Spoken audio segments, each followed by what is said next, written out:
Church. This is Pastor Moira Ahern Parkinson, the visitation pastor from Our Savior Lutheran Church in Jamaica, New York, and this is the Midweek Devotional.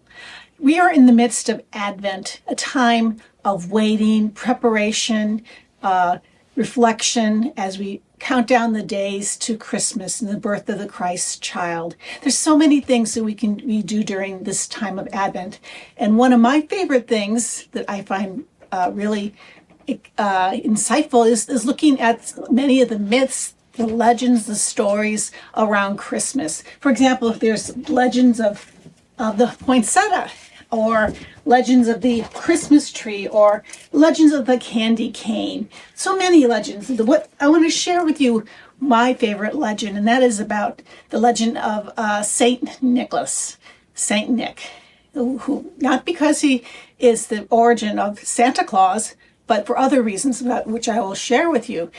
St. Nicholas's feast day is December the 6th. Now, the story goes that Nicholas was born in a very wealthy family in the town of Myra, which is in modern-day Turkey, in the 4th century. Even though his family was very wealthy, Nicholas himself was a very caring, giving and gracious man, very concerned about the poor in his community, and he gave lots and lots of resources and money away to take care of people. One day, he overheard people in the village talking about a family that was in dire straits, a father, widower actually, with 3 young, beautiful girls. And the family was in such terrible condition, such bad shape, that there was fear that the girls would have to be sold into slavery, or even worse, into prostitution. The father just did not have enough money to provide a dowry or money for the girls to make good marriages. Remember, this is the 4th century we're talking about here.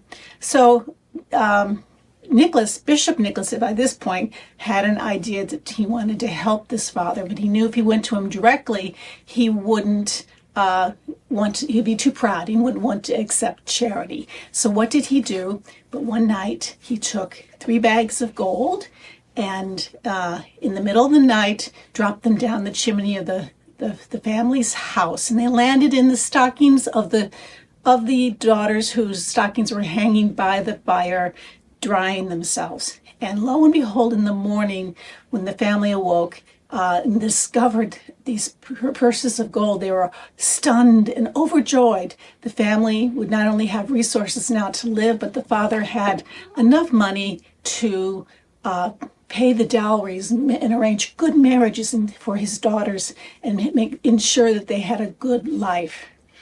The reason I love this story so much, again, not because it's the origin of the Santa Claus story, but because it reminds me of other things about our faith, that we too have a loving, caring Father in heaven, a God who's looked down upon humanity in its dire straits, and humanity enslaved to sin, and out of compassion for us, out of mercy for us, sent his most precious beloved Son to us in the dark of the night, born of Mary. And through Jesus, we have been, the riches of heaven have been opened and poured down upon us.